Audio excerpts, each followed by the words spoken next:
2025 में नासा की एक रिपोर्ट ने इस सवाल को फिर से जिंदा कर दिया है।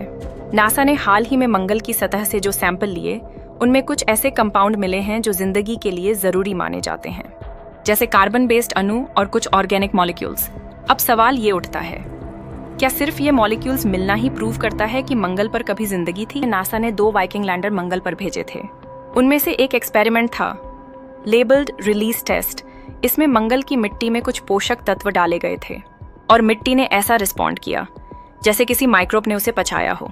लेकिन बाद में कुछ और टेस्ट्स हुए और उन्होंने उस रिस्पॉन्स को सिर्फ एक केमिकल रिएक्शन बता दिया। वैज्ञानिक मानते हैं कि यहाँ कोई 3-5 अरब साल पहले एक झील हुआ करती थी, और अगर कभी मार्स पर लाइफ थी तो सबसे ज्यादा चांस यहीं पर है। वहाँ की चट्टानों में सल्फर, नाइट्रोजन, फास्फोरस जैसे एलिमेंट्स मिले जो पृथ्वी पर जिंदगी के लिए जरूरी होते हैं। अब सोच के देखो, अगर मंगल पर बैक्टीरियल लाइफ पहले थी तो क्या वो आज भी जिंदा हो सकती है? नासा ने जो सबसरफेस सेंसर लगाए थे, उनमें कई बार कुछ अजीब सिग्नल्स डिटेक्ट हुए। अब 2025 में नासा और यूरोपियन स्पेस एजेंसी मिलकर एक बड़ा मिशन प्लान कर रहे हैं, मार्स सैंपल रिटर्न मिशन। इस मिशन में मंगल से पत्थर और मिट्टी के सैंपल धरती पर लाए जाएंगे। अगर इनमें माइक्रोस्कोपिक लाइफ या उसके फॉसिल्स मिल जाते हैं तो ये इंसान की अब तक की सबसे बड़ी खोज हो सकती है। लेकिन इसके साथ एक खतरा भी है। नासा खुद कहता है कि इन सैंपल्स को हाई सिक्योरिटी बायोसेफ्टी लैब्स में रखा जाएगा, वैसी लैब्स जहां इबोला जैसे वायरस को भी संभाला जाता है। क्यों? क्योंकि अगर मार्स की कोई माइक्रोस्कोपिक लाइफ हमारे एनवायरनमेंट में फैल गई तो इसका असर क्या होगा, कोई नहीं जानता। अब एक और ट्विस्ट। कुछ रिपोर्ट्स में बताया गया है कि मार्स से आए कुछ सिग्नल्स इतने रेगुलर थे जैसे वो कोई पैटर्न फॉलो कर रहे हों।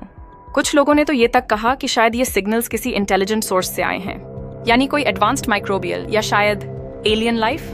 कुछ वैज्ञानिक और रिसर्चर्स का मानना है कि अगर मार्स से लाई गई मिट्टी में माइक्रोस्कोपिक लाइफ मौजूद हुई तो वो धरती की बायोस्फीयर के लिए कितना बड़ा खतरा बन सकती है, इसका अंदाजा भी हमें नहीं है।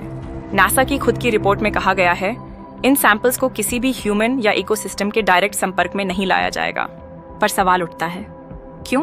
क्योंकि मार्स की लाइफ अगर किसी एंशिएंट वायरस या बैक्टीरिया का रूप लेकर बिलियंस ऑफ ईयर्स से सरवाइव कर रही हो तो वो हमारी इम्यून सिस्टम के लिए पूरी तरह एलियन होगी। जिस तरह अर्थ पर कभी कभी नए वायरस उभरते हैं जो पहले कभी नहीं देखे गए, वैसे ही मार्स की माइक्रोबियल लाइफ अगर जिंदा हुई तो वो अनजान, अनदेखी और शायद अनकंट्रोल करने वाली हो सकती है। यानी ये स्पोर्स बिलियंस ऑफ ईयर्स से जिंदा हो सकते हैं, और अगर उन्हें ऑक्सीजन रिच एनवायरनमेंट में छोड़ा गया तो वो एक्टिवेट हो सकते हैं। ये सोच डरावनी है। और सोचिए, अगर एक एलियन बैक्टीरिया या वायरस हमारे बायोस्फीयर में फैल गया तो क्या हम प्रिपेयर्ड हैं, या फिर हम एक ऐसी चीज को जिंदा कर रहे हैं जिसे मार्स ने बिलियंस ऑफ ईयर्स पहले खामोशी से दफना दिया था।